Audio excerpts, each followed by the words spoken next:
Halo, dan selamat datang di sesi eksplorasi mendalam kita kali ini. Untuk Anda yang lagi dengerin sekarang, saya tahu Anda tuh tipe orang yang Selalu nyari konteks. bener banget. Hah. Selalu nyari konteks di balik rentetan berita harian, Anda pasti pengen paham mekanisme tersembunyi yang ngegerakin dunia ini. Tapi ya, mari kita jujur aja. Rutinitas dan banjir informasi itu bikin capek. Sangat bikin kewalahan. Nah, disitulah fungsi diskusi kita hari ini.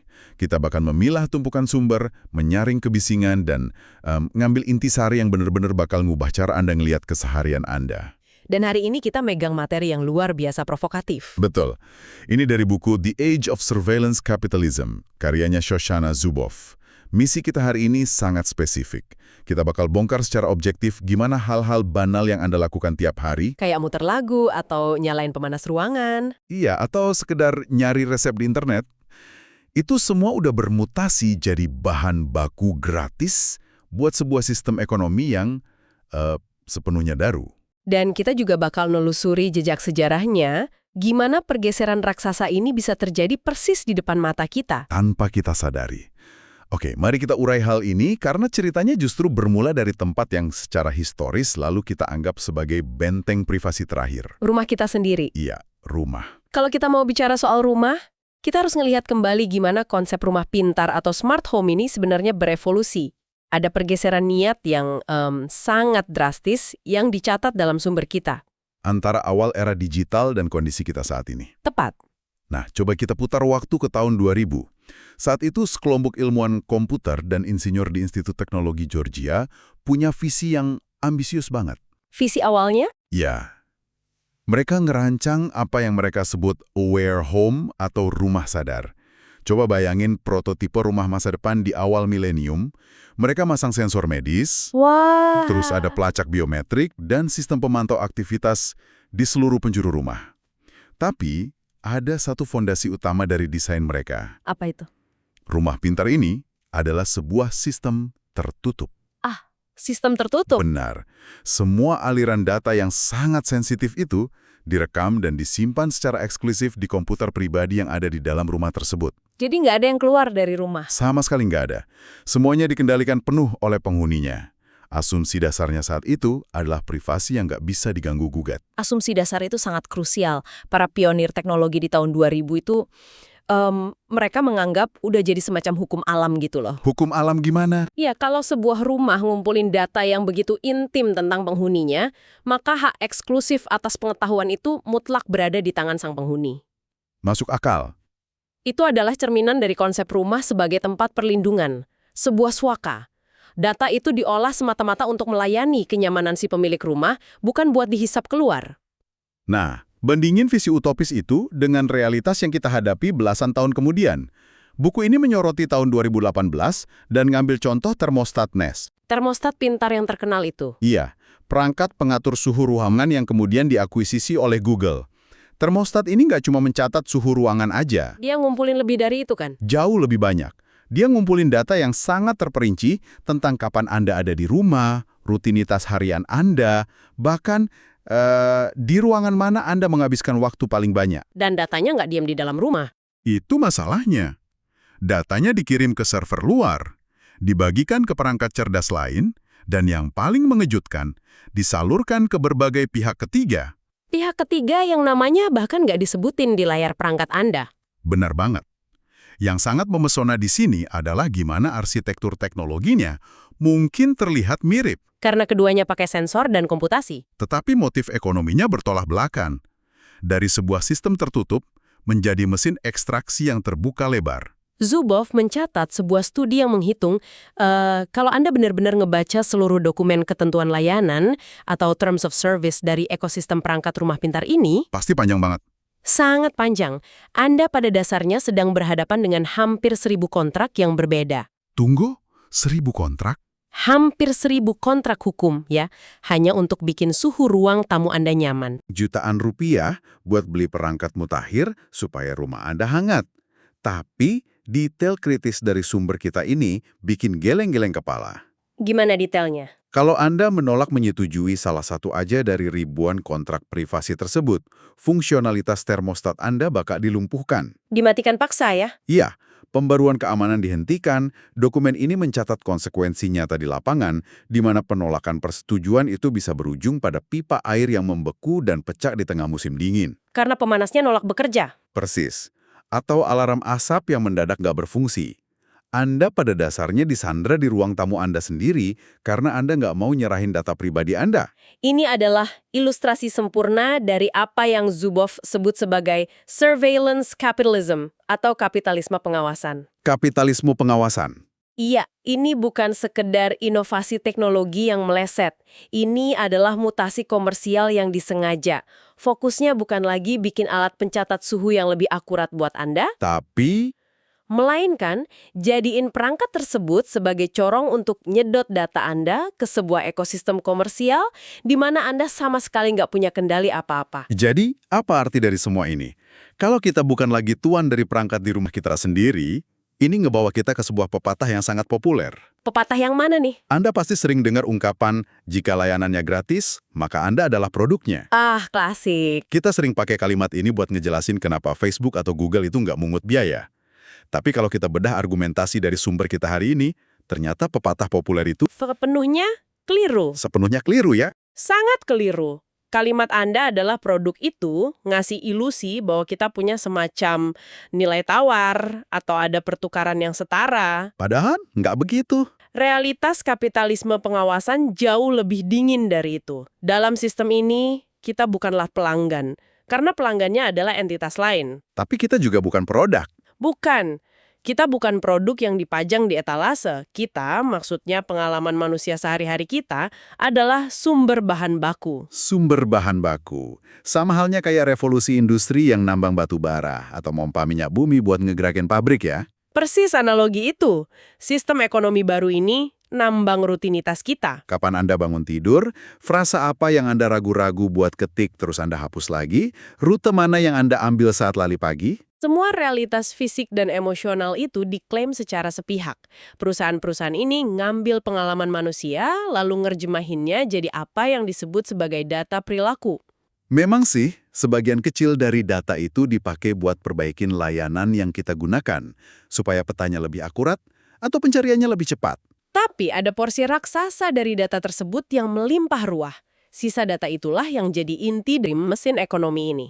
Sisa datanya. Iya, Zuboff nyebutnya sebagai surplus perilaku atau behavioral surplus. Surplus perilaku. Surplus inilah yang disedot dan diumpanin ke dalam fasilitas pabrikasi abad ke-21, yaitu kecerdasan mesin atau machine intelligence. Jadi kecerdasan mesin ini bertindak kayak pabriknya ya? Betul, proses pabrikasi ini ngolah remah-remah surplus perilaku Anda untuk nyiptain sebuah komoditas baru yang sangat berharga. Namanya produk prediksi. Produk prediksi, alat untuk menebak masa depan kita. Tepat. Alat ini dirancang secara spesifik buat memprediksi probabilitas tindakan Anda. Apa yang bakal Anda klik sekarang? Rute mana yang bakal Anda pilih nanti sore? Atau emosi apa yang mungkin Anda rasain besok pagi pas ngelihat gambar tertentu? Benar. Dan produk prediksi inilah yang kemudian dijual ke pihak lain. Siapa yang beli tebakan tentang masa depan kita ini? Sumber kita nyebutin mereka bertransaksi di pasar berjangka perilaku atau behavioral futures markets. Kayak Wall Street ya? Iya, layaknya pialang saham di Wall Street yang bertaruh pada harga minyak minggu depan, perusahaan asuransi, pengiklan, pembuat kampanye politik, sampai retail bertaruh pada perilaku Anda di masa depan. Mereka adalah pelanggan sebenarnya dari sistem ini. Dan mereka bayar mahal untuk kepastian matematis bahwa Anda bakal bertindak sesuai tebakan algoritma. Pertanyaan yang sering muncul dari pendengar pastilah, kalau eksploitasinya semasif ini, kenapa kita nggak bereaksi? Kenapa kita seolah jalan santai aja masuk ke mesin ekstraksi ini? Iya, kenapa kita diam aja? Buku ini ngasih perspektif sejarah yang tajam lewat sebuah analogi. Waktu mobil pertama kali ditemukan di akhir abad ke-19, orang-orang nggak tahu harus manggilnya apa. Mereka nyebutnya apa? Kereta tanpa kuda. Mereka pakai kosakata dari masa lalu buat ngejelasin sesuatu yang ngubah paradigma secara total. Itu ngingetin saya pada catatan sejarah tentang suku Taino di Karibia. Ah iya ya, suku Taino. Waktu kapal layar raksasa Spanyol berlabuh, bawa tentara yang pakai zirah logam dan nunggang kuda, yang mana kuda tuh belum pernah ada di benua Amerika saat itu, suku Taino ngira para penakluk itu adalah dewa. Karena mereka nggak punya referensi. Bener, mereka nggak punya kerangka referensi untuk teknologi navigasi atau persenjataan baja, sehingga mereka gagal ngenalin niat ekstraktif dan penaklukan yang sebenarnya ada di depan mata mereka. Kita hari ini tuh nggak jauh beda sama suku Taino tersebut. Persis, kita merespons kapitalisme pengawasan dengan kosakata usang peninggalan abad ke-20. Kita protes soal pelanggaran Free Fire atau nuntut undang-undang anti-monopoli. Padahal masalahnya lebih besar dari itu. Jauh lebih besar. Kita berhadapan sama sebuah tatanan yang sama sekali nggak ada presidennya. Ini bukan sekedar monopoli pasar tradisional, ini monopoli atas pengetahuan mengenai perilaku manusia. Selama kita masih pakai lensa masa lalu, kita nggak bakal bisa ngelihat ancaman nyata di depan kita. Betul sekali. Untuk paham kenapa kita pada akhirnya, dengan rela dan antusias, nyerahin bahan baku pengalaman kita ini, kita perlu melihat ke belakang, ke momen di mana dua era besar saling berbenturan. Mari kita lihat sejarahnya. Coba kita ingat-ingat awal dekade 2000-an. Pada tahun 2003, Apple merilis iPod dan iTunes Store. Dampaknya luar biasa banget. Revolusioner. Dalam 5 tahun, Apple melibas raksasa retail kayak Walmart buat jadi penjual musik terbesar di dunia. Tapi yang dijual Apple bukan sekedar pemutar MP3. Mereka nangkap semangat zaman. Ya, mereka berhasil nangkap zeitgeist, jiwa zaman saat itu. Mereka ngejawab tuntutan individu dari generasi modernitas kedua. Ini adalah orang-orang yang punya mentalitas sangat spesifik. Mereka menginginkan segalanya dengan cara saya, apa yang saya mau, kapanpun dan dimanapun saya mau. Betul. Dan jika kita hubungkan ini dengan gambaran yang lebih besar, Tuntutan masyarakat akan otonomi radikal ini nggak muncul dari ruang hampa. Sumber kita narik garis lurus ke belakang, ngelihat kondisi makroekonomi yang ngebentuk mentalitas tersebut. kondisi yang kayak gimana? Penulis menyoroti pergeseran besar menuju paradigma ekonomi neoliberalisme yang didorong oleh tokoh-tokoh kayak Friedrich Hayek dan Milton Friedman pada tahun 70-an. Dan tentu aja, ngebaca laporan historis ini, kita nggak sedang menghakimi kebijakan tersebut secara ideologis. Nggak sama sekali. Kita ngamati dampak strukturalnya berdasarkan data. Buku ini ngurain bahwa dorongan ekstrim buat maksimalkan nilai pemegang saham secara bertahap mulai ngikis jaring pengaman sosial. Perusahaan mulai ngelepasin tanggung jawab jangka panjang terhadap pekerja. Iya, dan memusatkan kesejahteraan ke atas. Efek berantainya terasa langsung di jalanan. Ada satu contoh luar biasa dari buku ini yang motret paradoks zaman itu. Tanggal 9 Agustus 2011. Hari yang sangat bersejarah. Di satu sisi, dunia bisnis ngerayain momen historis waktu Apple secara resmi ngelampauin ExxonMobil sebagai perusahaan publik paling berharga di dunia.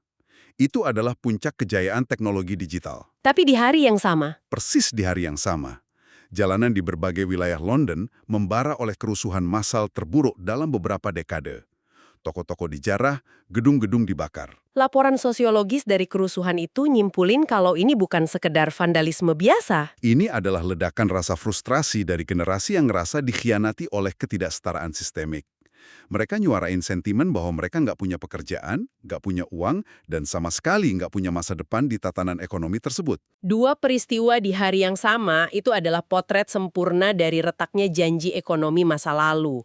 Di tengah tekanan hidup yang makin brutal, kompetisi yang nggak kenal ampun, dan rasa teralienasi di dunia nyata, Internet muncul bagaikan sebuah oasis di tengah gurun. tepat, masyarakat nyari pelarian.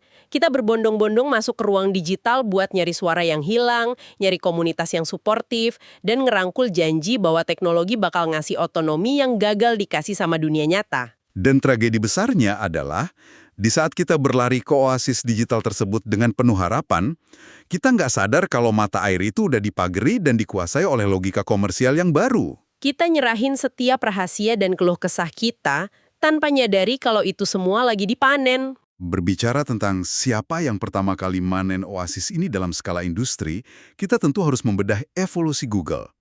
Kalau Ford adalah pionir dari kapitalisme produksi massal dengan lini perakitannya, maka Google adalah arsitek utama dari kapitalisme pengawasan.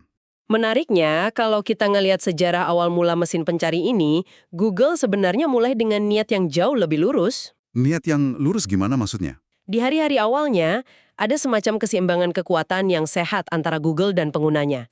Setiap kali Anda pakai Google versi awal, Anda ninggalin jejak. Kayak salah ketik gitu ya? Iya, salah ketik, lama waktu baca satu halaman, atau pola klik. Awalnya, kumpulan knalpot data ini murni diinvestasikan kembali untuk satu tujuan aja. Bikin hasil pencarian jadi lebih baik dan lebih cepat. Betul, Anda sebagai pengguna adalah tujuan akhir dari proses tersebut, bukan alatnya. Semua itu berubah secara drastis karena satu tekanan eksternal, meletusnya gelembung krisis.com di tahun 2000. Tiba-tiba, optimisme di Silicon Valley menguap. Para investor modal Ventura yang udah nyuntikin dana jutaan dolar ke Google mulai panik. Mereka nuntut bukti nyata kalau mesin pencari ini bisa nyetak uang secara masif. Tekanan dari para pemegang saham inilah yang maksa para pendiri Google buat nyari cara ngubah gunung data mereka jadi tumpukan uang tunai. Krisis itu jadi katalisnya. Tapi momen pencerahannya, momen eureka yang ngubah jalannya sejarah internet justru datang dari sebuah anomali data yang kelihatannya sangat sepele. Disinilah segalanya menjadi sangat menarik. Pada bulan April 2002, tim log data di Google kebingungan ngeratiin sebuah pola yang ganjil. Terjadi lonjakan lalu lintas pencarian yang sangat tajam dan spesifik buat frasa nama gadis Carol Brady. Nama gadis Carol Brady. Iya, dan yang bikin aneh, lonjakan drastis ini selalu terjadi secara berulang persis pada menit ke-48 setiap jamnya. Menit ke-48 tiap jam.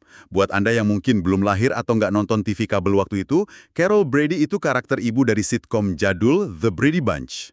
Tapi kenapa orang sedunia tiba-tiba nyari nama aslinya di menit ke-48? Setelah diselidiki, ternyata tren pencarian ini sinkron secara sempurna sama jam tayang kuis Who Wants to be a Millionaire di berbagai zona waktu di Amerika. Oh, wow! Di menit ke-48, kuis tersebut pembawa acara nanyain pertanyaan spesifik tentang Carol Brady. Jutaan orang yang lagi duduk di sofa mereka secara serentak buka Google buat nyari jawabannya. Penemuan itu pasti jadi semacam wahyu ya buat pimpinan Google. Banget. Mereka tiba-tiba nyadar kalau kumpulan sisa data yang selama ini mereka abain ternyata punya kemampuan analitik prediktif yang luar biasa. Salah satu pendirinya, Sergey Brin, ngegambarin sensasi penemuan analitik ini layaknya ilmuwan yang memakai mikroskop elektron untuk pertama kalinya. Mereka sadar mereka nggak cuma punya mesin pencari. Mereka punya mesin yang bisa ngeliat niat, dorongan, dan perilaku manusia secara seketika dan massal. Dan penemuan kekuatan analitik inilah yang bidanin lahirnya AdWords, platform periklanan berbayar mereka. Sejak detik itu, surplus perilaku kita nggak lagi didedikasikan untuk ngebantu hasil pencarian kita. Sisa-sisa data itu diam-diam dibelokin, diekstraksi, dan diolah secara matematis buat nyocokin profil perilaku kita dengan iklan yang paling relevan. Paradigma berubah total ya. Pengguna bukan lagi tujuan akhir, kita direduksi jadi sekedar instrumen, alat bantu penghasil bahan baku buat muasin pelanggan sejati Google. Yakni para pengiklan. Ini realitas yang benar-benar nyadarin kita. Kita duduk di depan komputer, ngerasa megang kendali penuh karena dunia ada di ujung jari kita. Padahal pada saat yang sama, setiap ketukan keyboard kita lagi disaring dan dilelang dalam hitungan milidetik. Nyadari besarnya asimetri kekuatan ini, rasanya sangat mudah buat jatuh ke dalam pesimisme. Apakah masa depan kita memang udah ditakdirkan untuk jadi sekedar data komoditas? Apakah kapitalisme pengawasan ini sebuah keniscayaan, evolusi teknologi yang nggak bisa kita hentikan? Buku ini dengan tegas ngejawab tidak. Dan untuk ngebuktiinnya, Zuboff ngebawa kita kembali ke tanggal 9 Agustus 2011, hari di mana London terbakar dan Apple berpesta. Tapi kali ini fokusnya bergesek ke sudut jalan di Barcelona, Spanyol. Ada apa di Barcelona? Di sana, keluarga Montes lagi berjuang mati-matian mertahanin toko roti tradisional mereka, Pasteleria La Dulce, di tengah hantaman krisis ekonomi terburuk dalam sejarah modern Spanyol. Bertahan dari krisis? Mereka rela motong gaji sendiri dan nunda pendidikan, bukan cuma demi uang, tapi demi mertahanin hak mereka buat nentuin masa depan mereka sendiri. Mereka nolak nyerah pada tekanan tak terlihat dari krisis keuangan global. Dan semangat perlawanan keluarga Montes ini ternyata merefleksikan sebuah pertempuran hukum berskala epik yang lagi terjadi di Spanyol melawan raksasa digital. Pertempuran hukum gimana? Spanyol jadi medan pertempuran garis depan berkat keberanian Badan Perlindungan Data mereka. Badan ini ngedukung 90 warga sipil biasa yang berani gugat Google. Warga sipil nggugat raksasa teknologi. Iya, sumber kita menyoroti satu kasus yang sangat mewakili ketakutan kita semua di era digital, yaitu kisah Mario Costeja Gonzalez. Ah, Mario. Mario ini seorang pengacara biasa yang bertahun-tahun sebelumnya pernah terperosok ke dalam masalah finansial yang mengharuskannya ngelepas rumahnya lewat penyitaan. Yang bikin kisah Mario ini sangat menyayat hati adalah bahwa masalah finansial itu sebenarnya udah lama usai kan. Utangnya udah lunas, hidupnya udah tertata kembali. Tapi algoritma mesin pencari nggak punya konsep tentang pengampunan atau waktu. Setiap kali seorang klien, teman, atau kenalan baru nyari nama Mario di Google, hasil pencarian teratas yang selalu muncul adalah pengumuman surat kabar lama tentang penyitaan rumahnya itu. Reputasinya, karirnya, dan martabatnya disandra tanpa batas waktu oleh hantu digital dari masa lalunya. Ini memunculkan satu pertanyaan penting yang nantang fondasi kapitalisme pengawasan. Siapa yang berhak jadi arsitek atas masa depan digital manusia? Apakah sebuah korporasi teknologi berhak mengindeks, nyimpen, dan nyajiin trauma atau kesalahan masa lalu seseorang selamanya hanya karena itu ningkatin efisiensi algoritma dan nguntungin mereka secara finansial? Atau, apakah manusia pada fitrahnya punya hak untuk dilupakan, right to be forgotten, hak buat mulai lembaran baru dan ngelepasin diri dari rantai masa lalunya? Pertarungan David melawan Goliat ini akhirnya memuncak di tahun 2014 ketika Pengadilan Keadilan Uni Eropa jatuhi putusannya. Dan mereka menangin Mario serta warga Spanyol. Bener, pengadilan ngeruntuhin argumen Google dan secara historis netapin kalau martabat manusia, privasi, dan hak untuk menentuin narasi hidup sendiri itu punya derajat yang jauh lebih tinggi dan mutlak dibanding sekedar kepentingan ekonomi murni dari sebuah perusahaan mesin pencari. Google secara hukum dipaksa untuk ngebangun mekanisme yang ngemungkinin individu minta penghapusan tautan-tautan yang merugikan itu dari hasil pencarian nama mereka. Keputusan di Eropa itu bukan sekedar kemenangan teknis hukum. Itu adalah deklarasi kemanusiaan. Signifikansinya ngebongkar salah satu mitos terbesar yang sering didengungkan oleh raksasa teknologi. Mitos kalau ekstraksi data itu nggak bisa dihindari ya? Betul. Mereka selalu berlindung di balik retorika bahwa ekstraksi data adalah keniscayaan. Bahwa teknologi emang bekerja kayak gini, dan nggak ada yang bisa ngebendung arus inovasi. Putusan Spanyol ngebuktiin sebaliknya. Demokrasi, tatanan hukum, dan masyarakat sipil punya kapasitas penuh buat campur tangan. Kita berhak dan mampu narik garis batas yang tegas mengenai bagian mana dari kehidupan manusia yang boleh dikomodifikasi dan bagian mana yang tidak. Sebuah pembuktian yang luar biasa kalau kendali itu masih ada. Jadi, mari kita tarik benang merah dari seluruh penjelajahan kita hari ini. Kita mulai cerita dari mimpi utopis sebuah rumah pintar di tahun 2000 yang diciptain buat jadi pelindung mutlak privasi kita. Namun, visi itu dibajak dan bermutasi jadi jaringan perangkat yang ngawasin kita dari dalam dan nyandra kehangatan ruang tamu kita demi ribuan kontrak persetujuan sepihak. Kita juga udah ngeliat gimana himpitan krisis makroekonomi mendorong masyarakat nyari suaka di dunia maya, tempat di mana kepanikan finansial pasca krisis.com maksa mesin pencari kayak Google buat mempelopori praktik penambangan sisa-sisa perilaku kita. Dan lewat momen sepele kayak kuis televisi Carol Brady, pengalaman harian Anda secara permanen diubah jadi produk tebakan yang diperjualbelikan di pasar berjangka perilaku. Semuanya beroperasi tanpa persetujuan sejati yang Anda sadari. Melalui keseluruhan anatomi sejarah ini, pesan utamanya jadi sangat jernih. Sistem ini udah dengan sengaja ngereduksi kompleksitas kehidupan manusia jadi sekedar bahan mentah gratis. Namun, sama kayak perlawanan gigi di Spanyol, mesin raksasa ini nggak kebal terhadap kehendak kolektif kita. Ekstraksi ini cuma bisa terus berjalan kalau kita tetap nggak peduli atau ngerasa nggak berdaya. Kekuatan sesungguhnya buat ngakhiri eksploitasi ini terletak pada kesadaran kita untuk nolak narasi bahwa kita harus nyerahin privasi demi kenyamanan. Dan Anda yang ngedengerin ini adalah garda terdepan dari kesadaran tersebut. Anda bukan sekedar baris kode komoditas di layar server seseorang, Anda punya otoritas atas narasi Anda sendiri. Sangat betul. Tapi sebelum kita nutup diskusi ini, saya pengen ninggalin Anda dengan satu pertanyaan mendalam untuk Anda renungkan, yang berangkat dari diskusi kita, tapi nyentuh sesuatu yang jauh lebih intim. Kita udah ngebahas panjang lebar tentang termostat yang nempel di dinding rumah Anda. Sesuatu yang mengawasi suhu ruangan. Iya.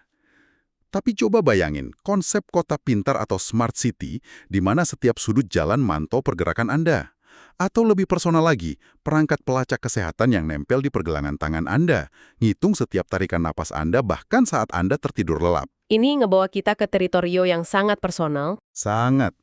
Jika sebuah termostat rumah tangga aja butuh ribuan kontrak layanan yang secara sistematis, ngeksploitasi, dan memperdagangkan privasi Anda, apa yang bakal terjadi ketika infrastruktur seluruh kota Atau sensor yang deteksi ritme detak jantung Anda mulai memperdagangkan realitas fisik tubuh Anda di pasar berjangka perilaku?